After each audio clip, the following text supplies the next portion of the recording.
Welcome to the Deep Dive. We're plunging into stories that shape our world. And today, wow, we're heading somewhere almost mythical.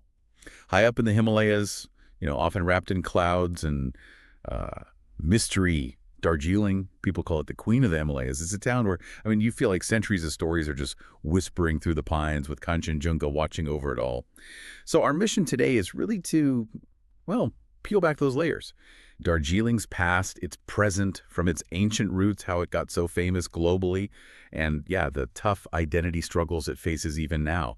We've got some really rich source material to walk us through this whole journey. Yeah, and what's really grabbed me about Darjeeling, looking through the sources, isn't just, the stunning views. It's this unique place where the geography, the sheer mountains and valleys has just profoundly shaped its human history. It's a crucible, really.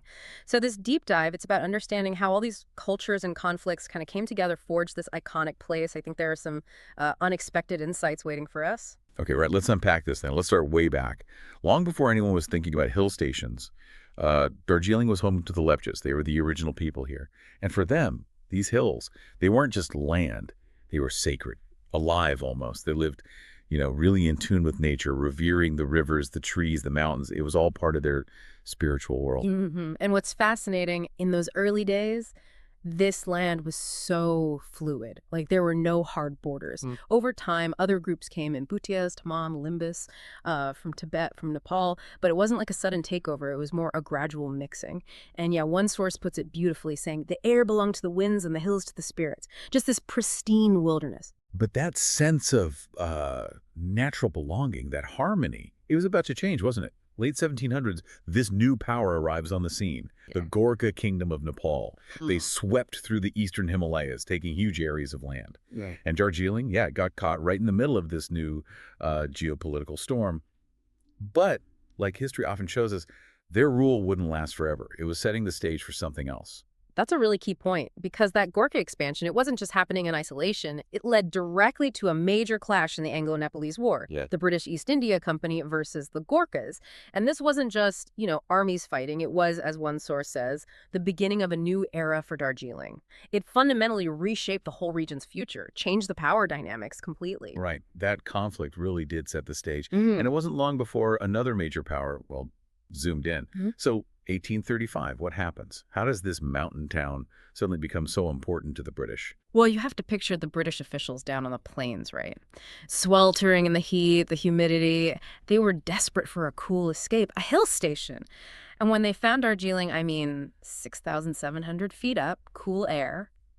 It must have seemed like paradise. They basically got it from the King of Sikkim in 1835. It was just the perfect spot for them to escape that brutal Indian summer. And they didn't just, vacation there, did they? They really changed the place. Oh, completely. They didn't just retreat there. They built a whole new world. They put up European-style schools, churches, big houses, like a little piece of England high in the Himalayas. And critically, this is where tea comes in. They started tea plantations. And tea, well, it quickly became the town's lifeblood. It shifted everything. It wasn't just a refuge anymore. It was an economic engine. Ah, the tea. That's where the Darjeeling tea story kicks off. It got that reputation fast, didn't it? The champagne of teas.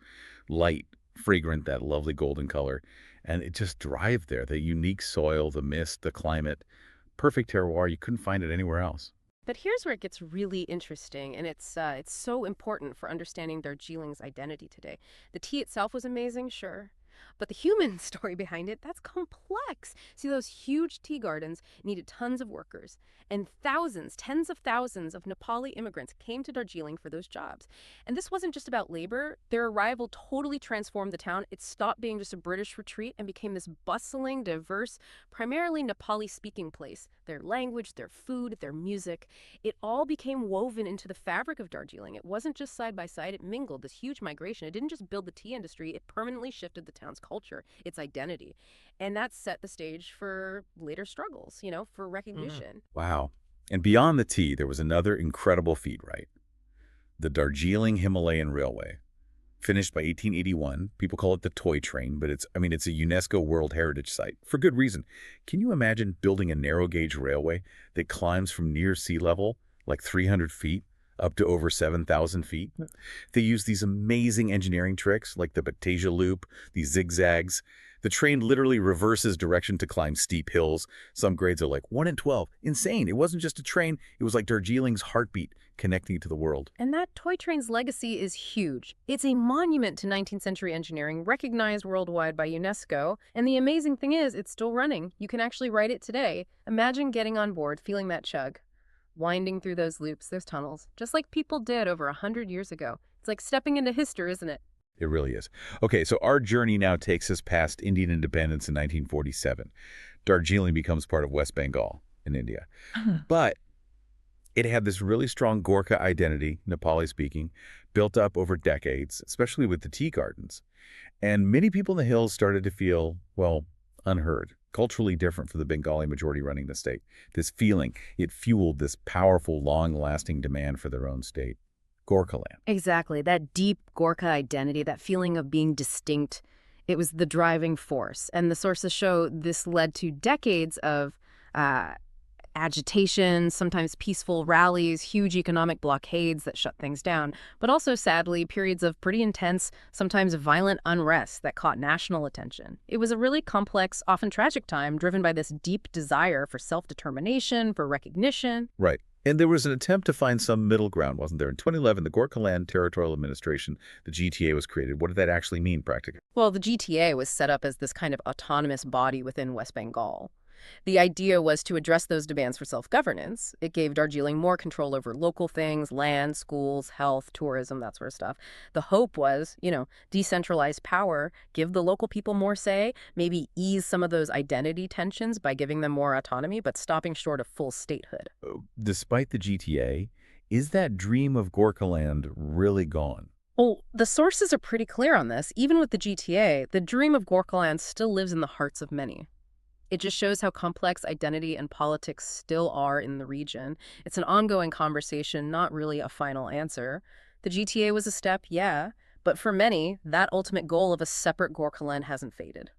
So bringing it today, Darjeeling now, it really feels like more than just a town. It's a feeling, isn't it? A destination, a symbol. You can picture it.